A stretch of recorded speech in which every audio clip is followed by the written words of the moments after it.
Hello there, Sera from 17 once again, introducing you to my Gears of War 3 Raam's Shadow DLC Insane Difficulty video walkthrough. This is the fourth section to Under the Shadow, which is chapter 4, and I'm showing you a lovely little cowardly way of doing this fight.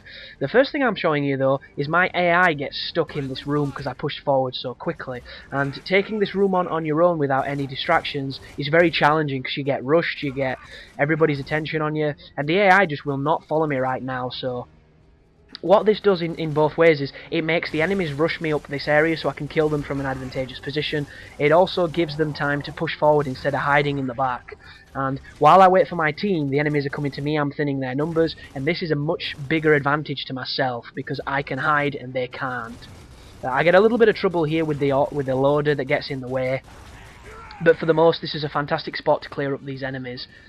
And the waves go as follows. The first wave is a bunch of enemies, the second wave is a bunch of tickers, then there is an emergence hole that turns up and a bunch of Theron guards, then there is blood mounts that turn up, and I think boomers. But the problem with this fight, in my opinion, is look at that, Kim just took that torque bow, what a bitch, that was spot on that dude on that wall. But if there was checkpoints after every wave or every section of this area, it wouldn't be challenging. It's the fact you've got to do it all without dying, and you die really quick. I mean, the tickers themselves are a nuisance. They will sneak up on you like ninjas. I've got tritons and I can't hear tickers sometimes. And the enemies themselves, really accurate, and you can get unlucky sometimes. And I found that just staying back, waiting for my team, because they're lagged out like idiots, wait for them to move forward, thin the ranks, and if anybody pushed here, they would always come towards this wall and climb over here and I could take them out.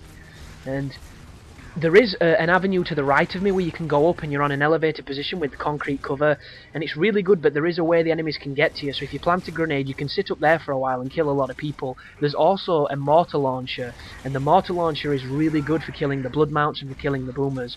The only problem is I died a bunch of times up there, and it got to a point where being too aggressive just wasn't working for me. And there is a really interesting strategy for killing the blood mounts if they rush you and you want to get away from them. If you run all the way back into this area, and if you jump into the autoloader, you can actually stamp on the blood mounts and they can't kill you, and you can kill them. It works a treat. I don't show it in this video, but I did it. A friend of mine did it co-op, and I sat and watched him do it because I was dead at the time.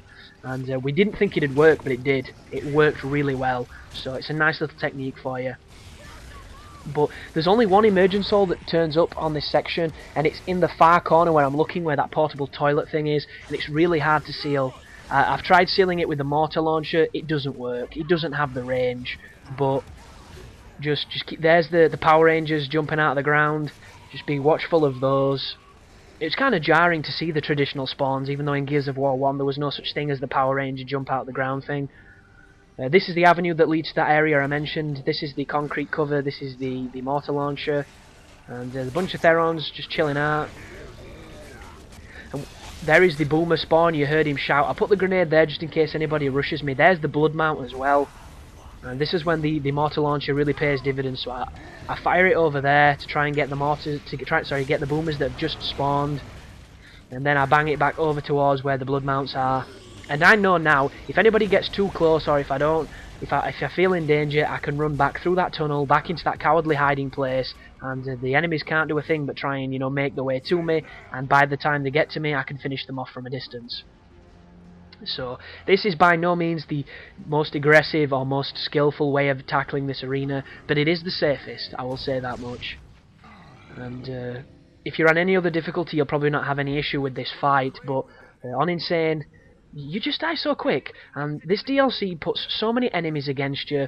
There is more enemies in this fight than there is in any fight in the entire Gears 3 campaign. You never come up against a group of enemies that are 10 deep. You just don't do it. It doesn't happen that way. You never come up against enemies that are this diverse and this high in number, and that's why it's hard. And that's why it's fun, in essence, because the only problem with putting you up against a balanced group of enemies is if you know what you're doing and you know how to play the game, you can kill them exceptionally fast. And on this, it's like you don't have the tools to kill them as quick as you would if there was only 5 of them, and there isn't. There's 10 of them. So I go around this room picking up the torque bow ammunition and picking up the boom shot ammunition because there is a boss fight coming up, and there's also a fight with some elite maulers who will reflect your weapon if you hit the shield. They're a nuisance, them, a real nuisance. But as long as you can hit them in the sensitive spots, you'll have no issue.